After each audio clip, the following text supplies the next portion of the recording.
Hello friends, welcome to my channel happy family சமையல். இன்றைக்கி நம்ம என்ன பார்க்க போகிறோன்னா பஜ்ஜி எப்படி செய்யலான்னு பார்க்கலாம்.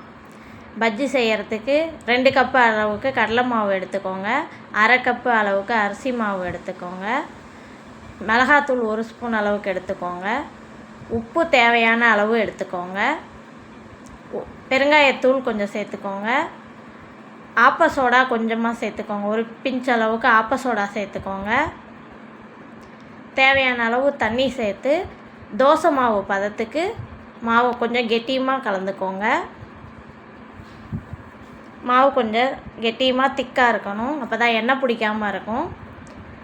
வேறு கடாயில் எண்ணெய் ஊற்றி காய வைங்க.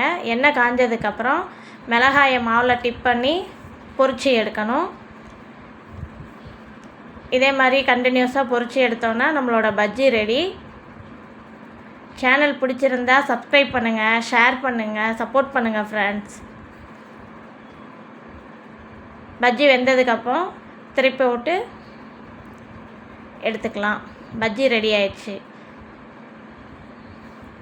மாவு மீதம் இருந்துச்சு ஃப்ரெண்ட்ஸ், அதனால் அதில் கொஞ்சம் வாழைக்காவும் கலந்து வாழைக்காய் பஜ்ஜியும் சேர்த்து போட்டாச்சு. அவ்வளோதான் ஃப்ரெண்ட்ஸ். தேங்க்ஸ் ஃபார் வாட்சிங்.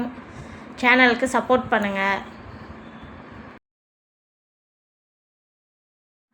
மிளகா பஜ்ஜி செய்யும்போது ஒரு சில மிளகா ரொம்ப காரமாக இருக்கும். அது காரம் கம்மியாகிறதுக்கு அதுக்கு இடையில உள்ள விதை எல்லாத்தையும் எடுத்துட்டு லைட்டாக உப்பு தூவி அதுக்கப்புறம் நார்மலாக பஜ்ஜி செய்கிற மாதிரி செஞ்சிங்கன்னா சுத்தமாக காரம் இருக்காது. தேங்க்ஸ் ஃபார் வாட்சிங்.